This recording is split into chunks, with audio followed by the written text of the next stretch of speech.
This is Sneaker Gears. My name is Levi, and today I'm happy to bring you the complete KD12 full comparison and review. I want to thank a lot of you guys for watching the initial impressions as well as going over the overview, and this is one I've been really excited about. I know you guys had a lot of questions, as there was well over 100 comments, and I tried to get back to everybody, but we're going to go over a lot of details and hopefully answer all those questions, so let's get right into it. Alright, so the KD12 has been nothing short of excellent. From top to down, this has been an awesome shoe to play in, and we're going to get over some of the details that obviously we didn't have in the initial impressions, as well as some of the questions you have that really I didn't even think about, so I had to do a lot of testing. So number one thing, obviously, like we always want to talk about, is going to be fit. So nothing's really changed on that regard. I would say go true to size if you're a normal foot or narrow footer, and go up that half size if you're a wide footer. But the materials on this, I love them. This has been one of my best fitting shoes this year for 2019 on my foot as a wide footer. Obviously, other people are going to have some different variances on that. I did just get these guys in, which is my own version finally of a Dame 5 in a size that fits me just right. So we're going to see how this performs, because I know there's a lot to say how this is a really good fitting shoe. So we'll know more about this one really soon. Now, regarding the fit, what makes this so special is the fact that it's great fitting without being a knit, and also that it's really lightweight in comparison. So going through all these shoes, the Why Not 2 is one that fit me really well, but this is a heavier shoe. This is a 1 pound, 3.3 ounce shoe, so 19.3 ounces in my size, the size 13. This is a size 13, and this is coming in at 1 pound, 0.9 ounces. So a big difference, and you feel that on foot. The way the weight is distributed makes a big difference. On a size 12 for the KD11, that was also 1 pound, 3 ounces. So you kind of see where I'm going with this, where you feel that lightweight on fit, and that has to do with the upper that really feels like nothing on your foot. And it takes a little bit to trust the support, and we'll get into that. But the fit on this has been awesome. That quadriaxial flywire really does hold you in, pulls you back into the heel cup, and it aids into, obviously, the support of the shoe when you have something that really makes you feel locked in and makes you feel confident. Another aspect is the tongue, which is something that is really fluffy, always sticks out when I untie it, but allows you to torque this down as much as you need to without any lace pressure. And as far as fitting, once you guys break this in, these teeth here, which are very reminiscent of what Nike did originally with the Kobe 1, where you had kind of those midsole coming up.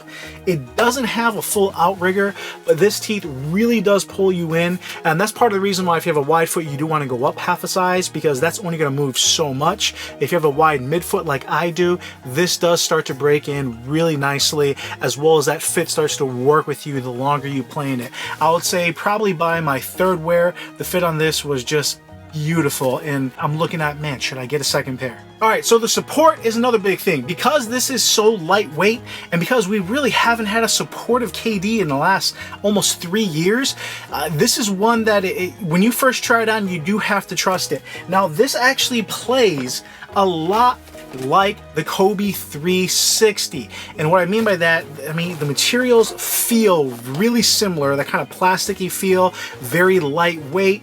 They move with your foot a lot. So the Kobe 360, and I actually just had a person who on Instagram put a comment like, hey, what do you think of the Kobe 360s? I feel like my foot's just gonna roll over in it. I can't really trust it, and that's just on try on.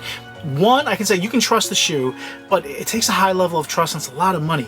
For $150, you're getting something that, with that TPU shank, that is really holding you in on any lateral cuts. You don't really feel like you're going to get crossed, and this teeth coming up for the support really holds you in as far as any kind of jab step, which was missing on the last 2 generations of KD, and a little bit even on the KD9. So the support on this has been fantastic, but again, my first play and probably my second play, I did start to trust it, where I can be like, no, this shoe's holding me in.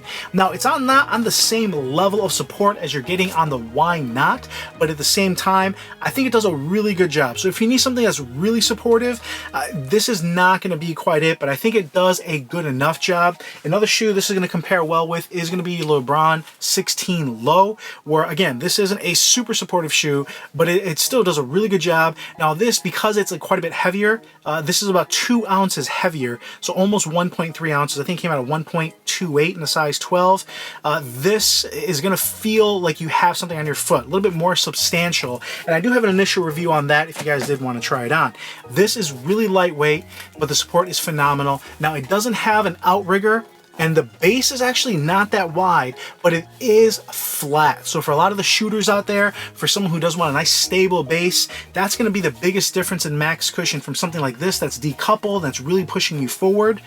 And that even something like the LeBron, where you kind of have that sectioned, when you have that nice stable base, it does make a difference. So I think a lot of shooters, a la KD, are going to enjoy this. All right, down to the cushion.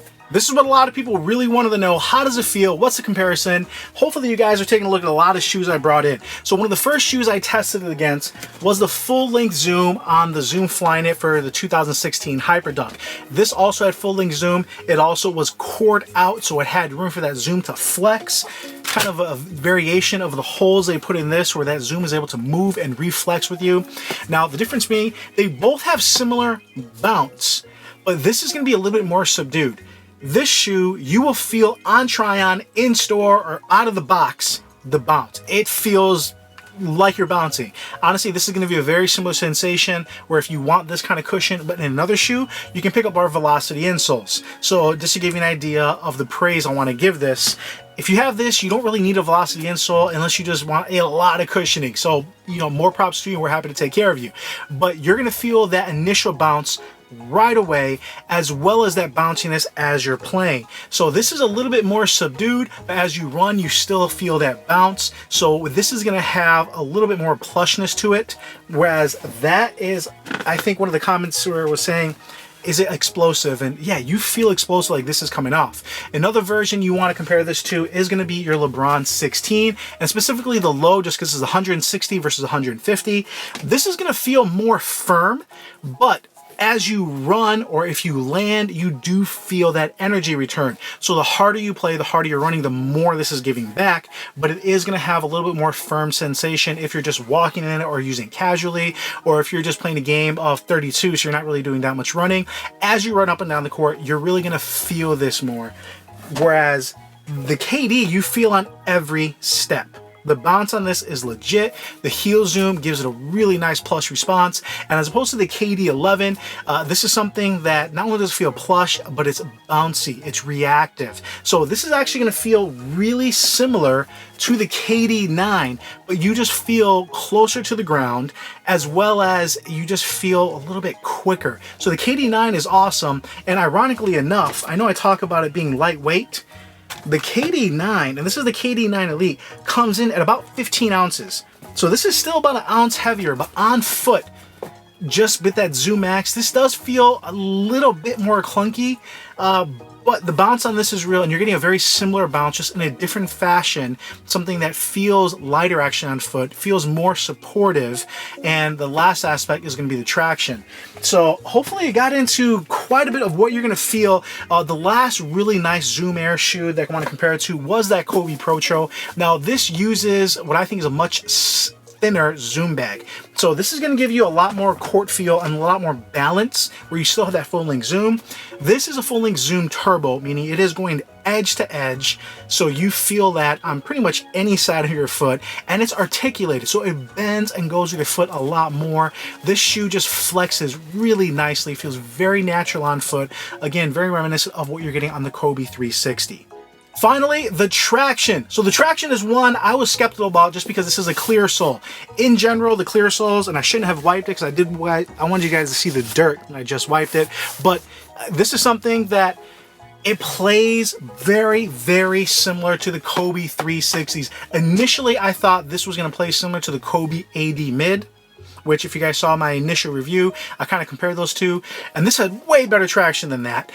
Going out there, the traction on this was always surprising me, only because I didn't expect it. But my fourth wear, I was like, okay, no, this is good traction. But when you start breaking out shoes like the Why Not 2 that has really good traction, and then comparing it to the LeBrons that have some of the best traction, and then even the KD9s, this is not elite traction, but this is still really, really good. And I think I said in my initial review, it's still very consistent. So it plays very similar to the Kobe 360, where you feel some of the dust gathering. It is gradual. You never feel like your foot's gonna slide out underneath you. It's kind of the sensation where, okay, I know I don't have as much grip, so you're gonna adjust how you play. So you can either choose to wipe or keep it as is. Now, obviously, when they're clean, they bite hard. There's enough dust space in between here where the dust doesn't gather immediately. It does take time, so I like that. So it's not something you're wiping constantly. If I'm playing 32, if I'm playing King of the Court, I don't really have to wipe that often. When I'm playing full court, I do want to keep wiping just so I'm ready, I'm making cuts, and this thing is holding up. Now again, best of the best, your LeBron 16s, your PG 3s. This is going to be kind of one step below, but I think still really, really good. And along the same lines of what the KD line has been in the last few years, where I don't think it's much worse than the KD9. That was really good, but it's on that level. Same thing with the KD11 with the solid traction, also very similar. So the traction has been really good, and that's probably the only part of the shoe that I wasn't like, holy cow, this is amazing, but it's still very good. And I think, and this is not going to be a stumbling point for anyone who purchases it, who feels like, hey, this shoe's not holding up. I don't think it's going to be the traction. So overall, really good shoe, guys. This puts it in a very rare company of having max cushion but being lightweight, and there's not many shoes like that. I actually Instagram or DM'd Nightwing just to get his thoughts, because obviously he's the OG, he's been doing this, and I'm like, hey, what other setups can you think of that have a max cushion but that are also lightweight and definitely feel lightweight on your foot? So obviously the KD9, which I never even thought was lightweight, but it is technically an ounce lighter there, but it does feel heavier on foot. He said the Jordan 19, which is still, that was actually a pretty light shoe, very comfortable. So if you played in that, you're getting that level of cushion. I think maybe even better, but that's something that still plays a little bit bulky. And then even the Jordan 28, so weighing, this was something that still had a full unlock zoom forefoot, large volume heel airbag. Looking on the scale here, I have it right here, this is 15.5 ounces. So we're along that realms where you have something that's lightweight but still max cushion. The Kobe 360 could be considered max cushion, but not really. I think it was more of a balance. But if you're looking at the Why Not 2, if you're looking at something like your LeBron 16, this is definitely going to be the lightest out of the bunch. The only other competitors out there are going to be your Marquee Boost from Adidas, and that's going to be a very similar shoe. That's also a shoe I really like. I like the fit on it, I like the boost on that, and the traction is just your true herringbone. So that's going to be a very close competitor. So if you don't want to spend $150 on this, but you're looking for very similar attributes, you can definitely take a look at the Marquee Boost. Now this is going to be a little bit more supportive, I would say actually quite a bit more supportive. This is going to feel similar to that lightweight on foot, and this is just going to give you a little bit better flex with those flex screws and how it articulates versus just a slab of boost, as well as that's the only other one that's also a mid-top. Lastly, is going to give you something like your T-Mac Millennium, but that's something that's still heavier, it's more supportive, and that's going to be on the lines of your LeBron 16. So having a lightweight max cushion setup is very unique. I think a lot of players are going to like this. This is going to be a go-to, I think, once a lot of NBA players start wearing it, and just players both male, female, young, old. There's a lot to like on this shoe, where that mid-top I think goes a long way. A lot of folks still do not just trust playing in a low top for whatever reason. I actually like it, but that tactile feel with that mid-top is going to do a lot of wonders for people. That zoom that you feel no matter what speed of play, whether you're walking up the court, whether you're sprinting and going around a cut, that you feel that bounce. It's something where you're getting a max cushion setup, but you're not sacrificing where you're wearing something heavy and clunky. So this has been an awesome shoe, really like playing in it. I think I do still want to try getting a solid traction version whenever that comes out. I haven't seen any other colorways except this and the 90s Kid, so that maybe the traction will be better, but honestly I'm not disappointed in this traction. I'm really happy with it, and this is something that's probably going to be one of my go-to shoes. Now if I know I'm playing full court and we're going, so on Saturdays I'll kind of meet up with some guys, I still want to play in my Why Not 2s, because this is just pushing you forward. This is giving you a similar max cushion. This is giving you more support, but you kind of have two really go-to shoes there, especially if you're a big guy looking for max cushion. Now, if you do want something a little more substantial, where you feel it on your foot, the LeBron 16 is a better option. If you do want something for court feel, definitely not the one you want to go to. And if you are looking for just premium traction, hey, I want the best traction, I'm a really quick guy, this is something that maybe shouldn't be on your list because there's some really good options out there you can enjoy, and I can definitely hit those in the comments below. So I will do any kind of specific comparisons on this on a few other videos, as well as we do have the LeBron 12th initial impression, so go check that one out. But as always, if you like this video, please give it a thumbs up, subscribe to the channel down below. If you have any questions or comments, obviously put them in the comments section. I will try to get to everybody. This is Levi with Sneaker Gears. Really appreciate everyone, and I'll come at you later.